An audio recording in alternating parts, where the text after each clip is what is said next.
rejoindre sur Radio J et comme chaque matin, notre correspondante à Jérusalem, Pascal Zonshine, est en direct avec nous. Bonjour Pascal. Bonjour Ilana. Merci Pascal d'être à nos côtés comme chaque matin pour décrypter l'actualité. Alors c'est aujourd'hui, d'abord il faut le dire, que le 4e corps d'otage qui a été restitué la semaine dernière sera enterré, le franco-israélien Ohad Yahalomi. Oui, Ohad Yahalomi sera inhumé aujourd'hui. Son corps avait été ramené avec ceux de 3 autres otages tués en captivité la semaine dernière. C'est donc la dernière cérémonie de funérailles d'otages tués et qui ont été restitués dans le cadre de la première phase de la trêve, alors que les négociations pour la suite de la trêve sont toujours bloquées. Alors, toujours bloqué, évidemment, donc pour l'instant, pas de perspective en vue d'une nouvelle libération d'otages. Non, pour l'instant, aucune progression. On attend le retour dans la région de l'émissaire du président Trump, Steve Witkoff, qui devrait arriver demain ou au cours du week-end pour reprendre ses pourparlers afin de tenter de prolonger la trêve et d'obtenir de nouvelles libérations d'otages. Alors on va revenir sur la situation des otages, mais au chapitre sécuritaire, il y a toujours du mouvement, une tentative d'attentat qui a été déjouée hier en Samarie. Qu'est-ce qui s'est passé sur le terrain ces dernières 24 heures, Pascal ? Toujours les opérations antiterroristes de Tsahal qui se poursuivent en Judée-Samarie, également des opérations dans le nord, sur le front nord, avec cette élimination ciblée d'un responsable local du Hezbollah. Le responsable des forces navales de la force Radouane du Hezbollah dans la région de Tyr a été éliminé hier par Tsahal dans une frappe de drone.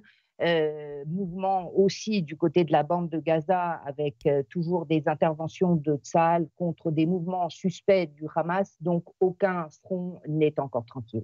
Alors du côté de la bande de Gaza, par ailleurs on réfléchit encore aujourd'hui à l'après Gaza et on sait que les pays arabes se sont mis d'accord apparemment sur le plan égyptien. Alors que dit ce plan exactement ?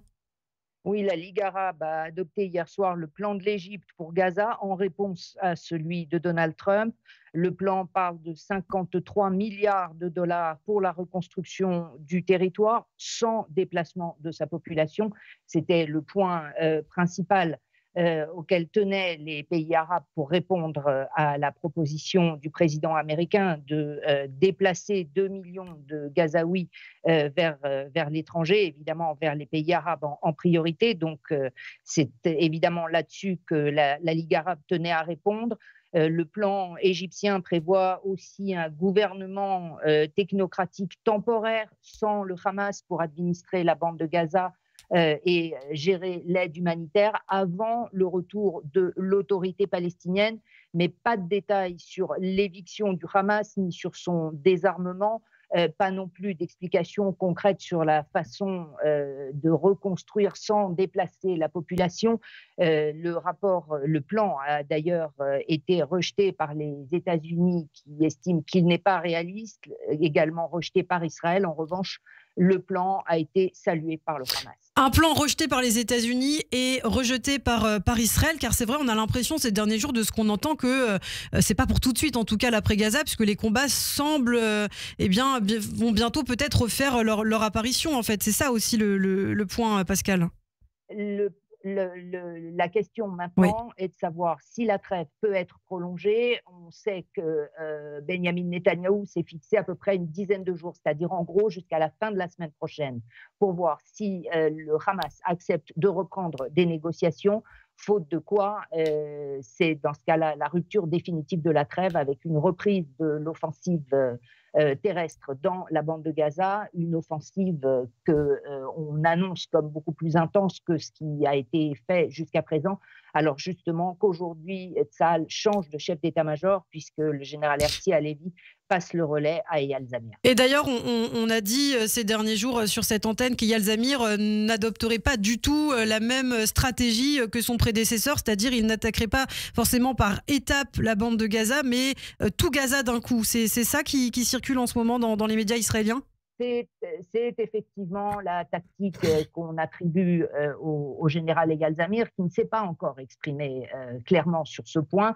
On attend d'ailleurs aujourd'hui sa première prise de parole en tant que chef d'état-major, mais il y a effectivement cette volonté de Tsahal de changer, de modifier sa tactique. Et aussi, d'ailleurs, de toute façon, parmi les défis qui attendent Eyal Zamir, c'est une réorganisation en profondeur de Tsahal après l'échec du 7 octobre. Alors pour rester sur Gaza un instant, on a beaucoup parlé aussi ces dernières heures de l'aide humanitaire qui a été stoppée. On sait que le chef de l'ONU a exhorté dans la nuit Israël à autoriser l'aide à Gaza sans délai. Est-ce qu'il y a eu une réaction en Israël par rapport à ça, Pascal? Pour l'instant, Israël reste sur sa position, c'est-à-dire pas de concession gratuite au Hamas, pas de poursuite de l'aide humanitaire tant que le Hamas n'accepte pas de reprendre les négociations. S'il le fait, l'aide humanitaire entrera de nouveau à Gaza au même rythme que précédemment, c'est-à-dire 600 camions par jour. Il faut comprendre que depuis le 19 janvier, ce sont plus de 25 000 camions d'aide humanitaire qui sont entrés dans la bande de Gaza. Et d'après les estimations israéliennes, cela suffit à alimenter les réserves pour la bande de Gaza pour les 5 mois à venir. Alors, on parlait des otages tout à l'heure avec l'enterrement de Ohad Yahalomi. Par ailleurs, la 12e chaîne israélienne, hier soir, a publié ce rapport sur l'otage Matan Engrest. Apparemment, on en sait plus sur ces conditions de détention qui seraient terribles, hein, Pascal. Oui, Matan Engrest est un soldat du corps des blindés qui avait été capturé par le Hamas alors qu'il défendait le poste de Nahal Oz le 7 octobre. Il avait été grièvement blessé. Il avait d'ailleurs été capturé inconscient par le Hamas. On sait donc qu'il a été blessé. On sait aussi qu'il a été torturé par le Hamas durant de longs mois, qu'il est donc toujours en captivité, considéré comme vivant, mais évidemment dans un état physique et mental probablement extrêmement dégradé. La vidéo complète de Matan dont on a parlé n'a pas été diffusée publiquement, hein. Non, c'est-à-dire ça n'est pas la vidéo, c'est la vidéo du moment de sa capture. Ah oui. Les images existent. C'est maintenant la famille qui doit décider si elle veut ou non les rendre publiques. Le reste, c'est une photo de Matan Engrest qu'on a vue et un enregistrement audio réalisé déjà il y a plusieurs mois. Merci beaucoup Pascal Sunshine pour ces informations. On va continuer évidemment à parler de la situation des otages, d'ailleurs des anciens otages qui ont été reçus aussi par Donald Trump hier, invité à assister à son discours. On vous retrouve un petit peu plus tard dans la matinée, Pascal, à partir de 7h26. À tout à l'heure.